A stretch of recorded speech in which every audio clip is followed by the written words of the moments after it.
As the chairman of the U.S. Senate Budget Committee, I am working hard right now to pass the most consequential piece of legislation for working families that we have seen in this country in the last 50 years. This is legislation that will significantly improve the lives of working people, our children, the elderly, the sick, and the poor. It will also make a massive investment in combating climate change by moving our energy systems away from fossil fuel and into energy efficiency and sustainable energy. It will allow us to lead the world in dealing with the existential threat of climate change. At a time of massive income and wealth inequality, this bill will also create many millions of good-paying jobs as we address the long-neglected needs of the American working class, and simultaneously, it will finally demand that the wealthiest people in our country and the largest corporations start paying their fair share of taxes. Not surprisingly, this legislation has generated the fierce opposition of the corporate elite and the most powerful special interest in this country.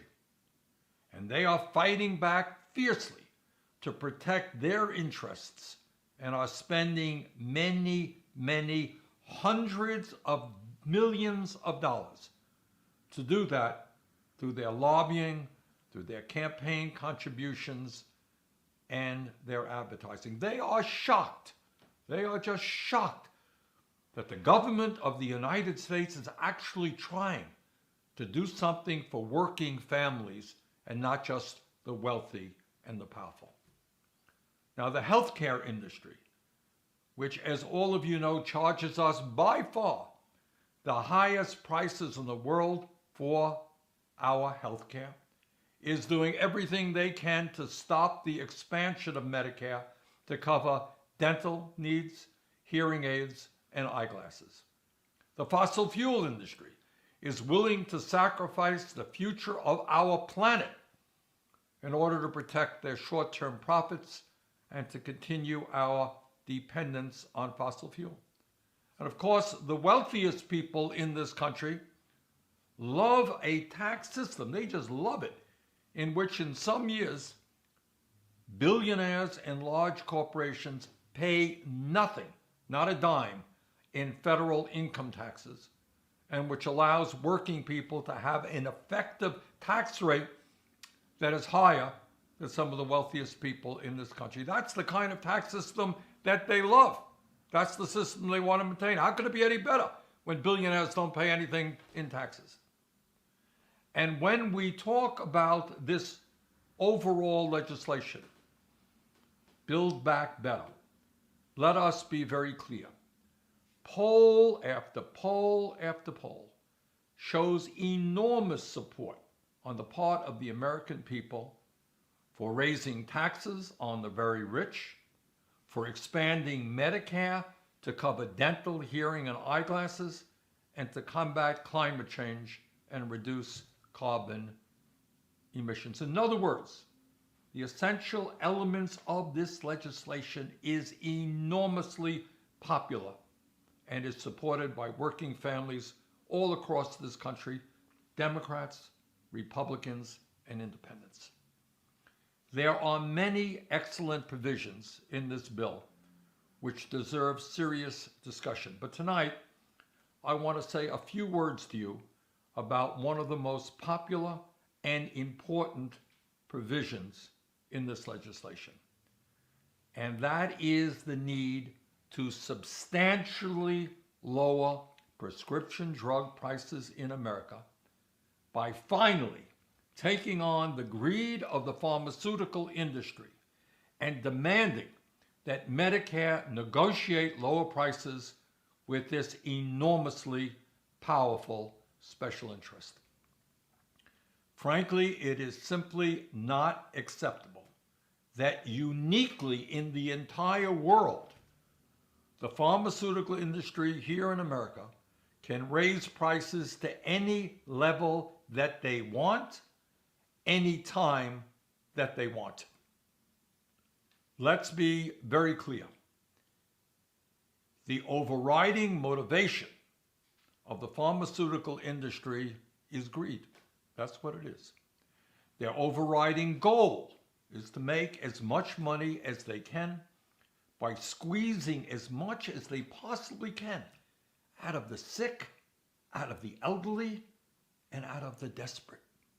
That's what they're doing. Look, it is no great secret that we in the United States of America pay, by far, not even close, the highest prices in the world for prescription drugs.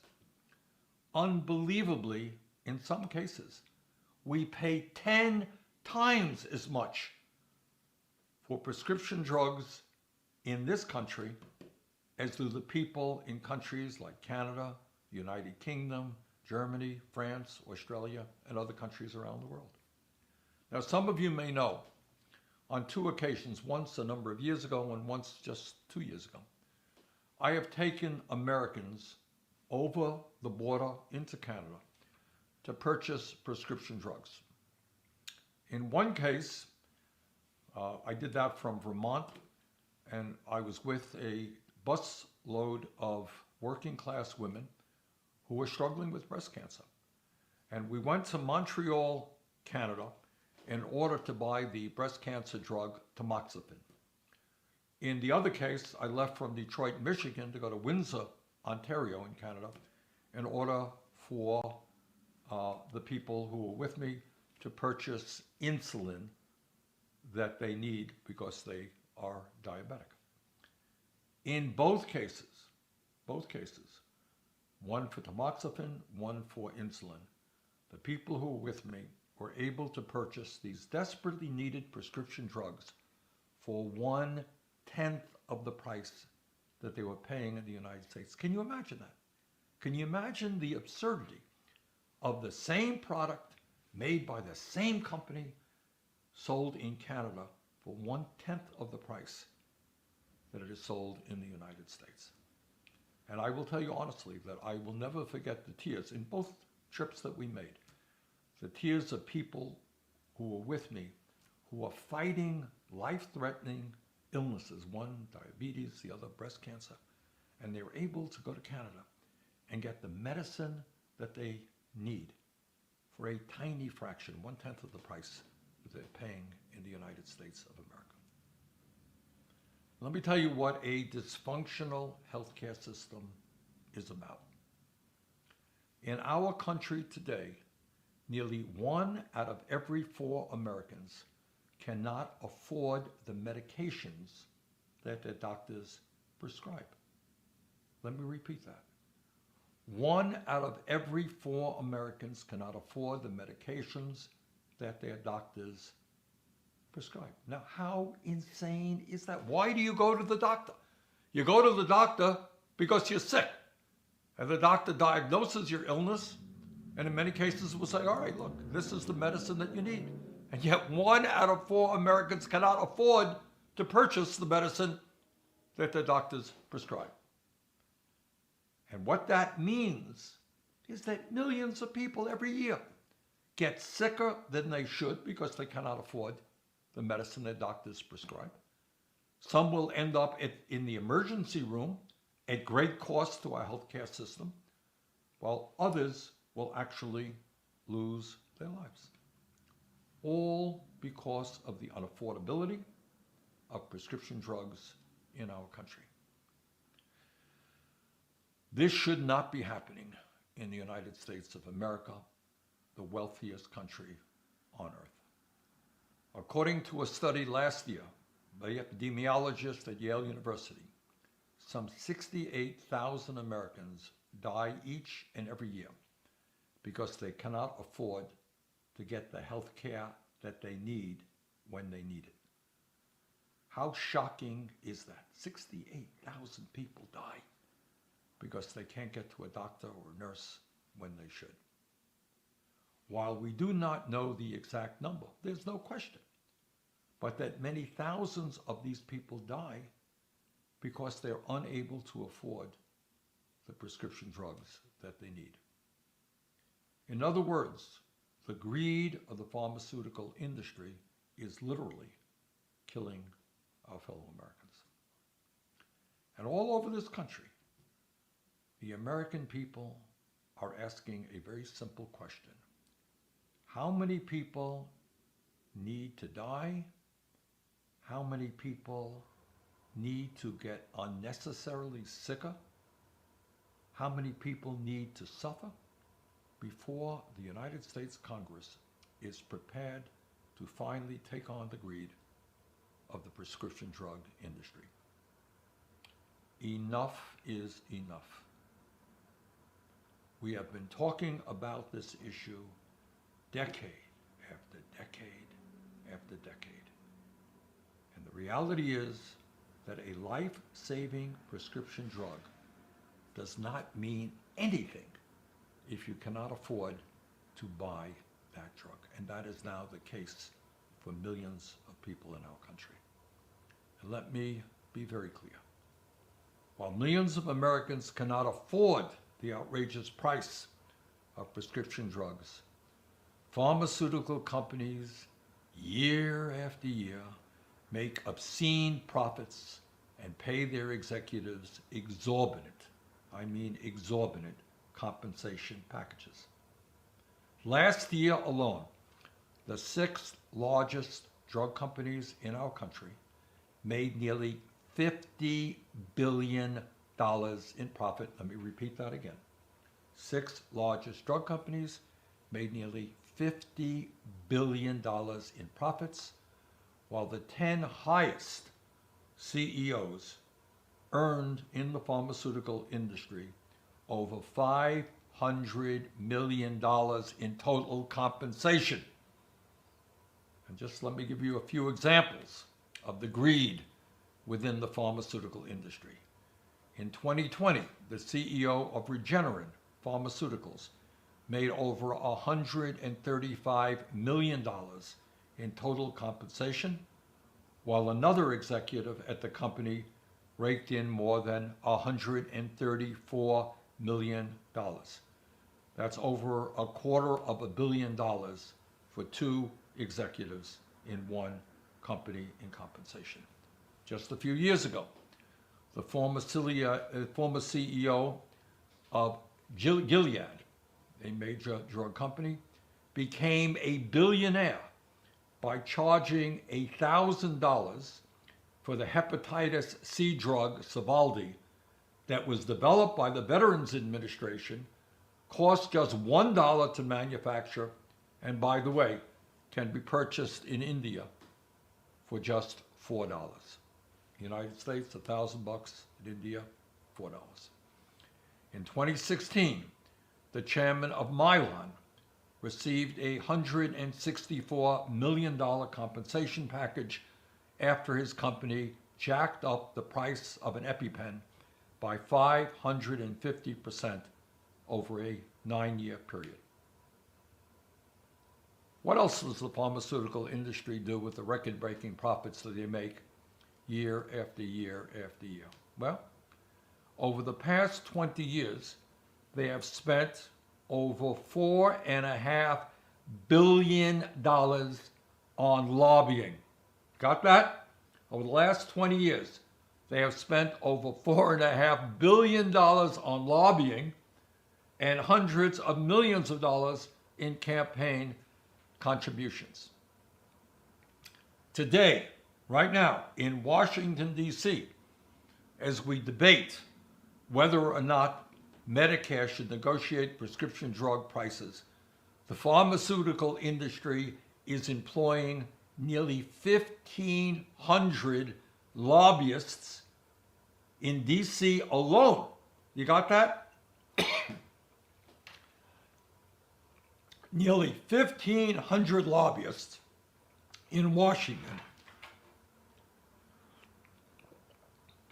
including the former congressional leaders of both political parties. That is almost 3 pharmaceutical industry lobbyists for every member of Congress. That is what unlimited wealth is about. That is what unlimited power is about.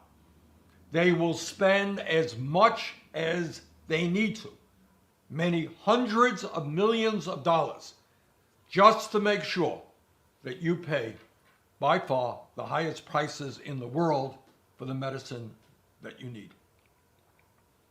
And what do they get for that huge investment in lobbying, in advertising, in campaign contributions? Well, this is what they want, and this is what they have gotten.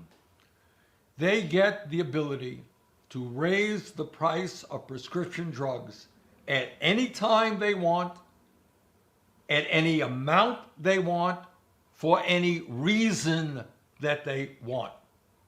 In other words, what that means is that the price that you are paying for your life-saving and much-needed medication yesterday, the price you paid yesterday, could literally double or triple overnight for no other reason than the pharmaceutical industry can get it.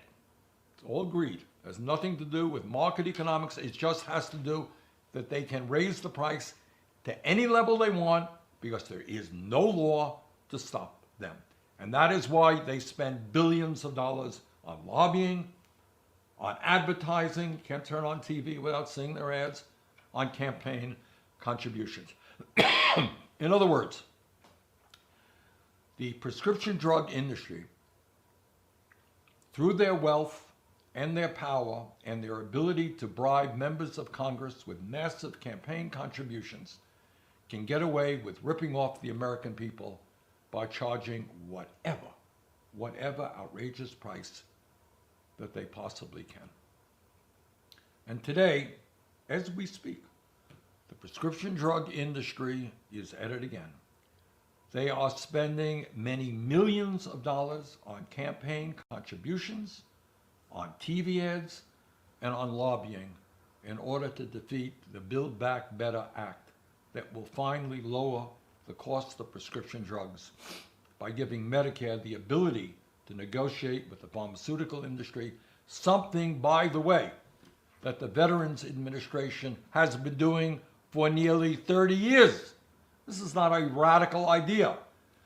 The VA has been doing this for 30 years. And the result of that is that the Veterans Administration pays half, on average, half of what they pay in Medicare.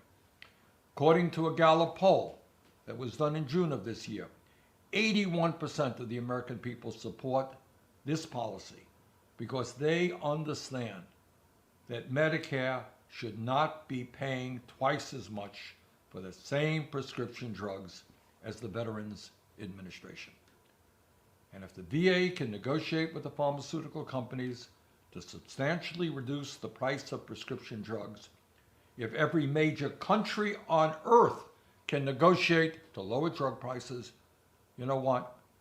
We must empower Medicare to do that as well.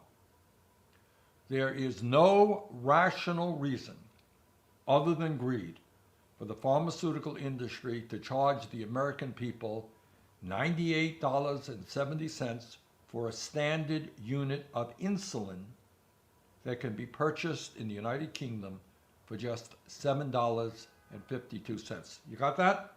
$98.70 for insulin in America, $7.52 for the same product in the UK. There is no rational reason, other than greed, for the pharmaceutical industry to charge the American people $242 for the asthma inhaler Flovent Discus that can be purchased for just $27 in Canada. There is no rational reason, other than greed, for the pharmaceutical industry to charge the American people $686 for 2 EpiPens that can be purchased in Australia for just $169. And let's be clear, these are the same medications manufactured by the same companies in the same factories that are all available in Canada, throughout Europe, in Australia, and in Japan for a fraction of the price that we are forced to pay. For too long, much too long, the business model of the pharmaceutical industry has been fraud. For far too long, it has been Congress that has been it has not been Congress that has been regulating the pharmaceutical industry. It has been the other way around. It has been the pharmaceutical industry that has been regulating Congress. Well, those days must come to an end. And they will come to an end if members of Congress finally have the courage to stand up to the prescription drug companies. Now, I understand that the pharmaceutical industry owns the Republican Party. I got that. It's unfortunate, but that's the reality.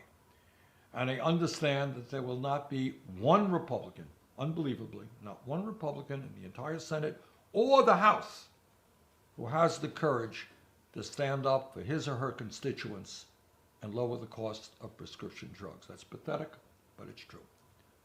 Well, in my view, there should not be any Democrat who is in that position. There should be no Democrats, zero, who are not prepared to stand up to the pharmaceutical industry. When we require Medicare to negotiate prescription drug prices, we can save well over $500 billion. And one of the things that we will use that savings for is to expand Medicare to cover dental, vision, and hearing aids. This is the United States of America. Elderly people should not walk around without having any teeth in their mouths, with having teeth rotting in their mouths, without being able to digest properly the food that they eat. All Americans, including the elderly, should be able to afford to get the dental care that they need. Grandparents should be able to communicate with their grandchildren, even if their hearing is poor, because they should be able to purchase a hearing aid. Older people should have the eyeglasses that they need so they could read their daily newspaper and see their friends and family clearly. The need to expand Medicare to cover dental, hearing aids, and eyeglasses is absolutely critical. Nobody in the year 2021 denies that oral health, hearing, and vision are essential parts of healthcare. Not surprisingly, out of all of the provisions in President Biden's Build Back Better Act, expanding Medicare to provide dental, vision, and hearing aids is one of the most popular provisions. According to a June 30th Morning Consult poll, adding dental, vision, and hearing benefits to Medicare is supported by 84% of the American people. And that's all across the board. It's 89% of Democrats, 79% of Republicans, significant majority of independents. This is what the American people want, and this is what Congress must deliver for them. So yes, we are going to pass a major reconciliation bill, Build Back Better. Yes, we are going to substantially reduce the outrageous cost of prescription drugs in our country. Yes, we are going to require Medicare to negotiate with the pharmaceutical industry. Yes, we are going to expand Medicare to cover eyeglasses, hearing aids, and dental care, something that should have been done decades ago. So here we are in a very critical moment in American history. And the issue that we face is whether the government of the United States of America finally has the courage to stand up to powerful special interests and do what the American people want. And I certainly hope that will be the case. Thank you all very much.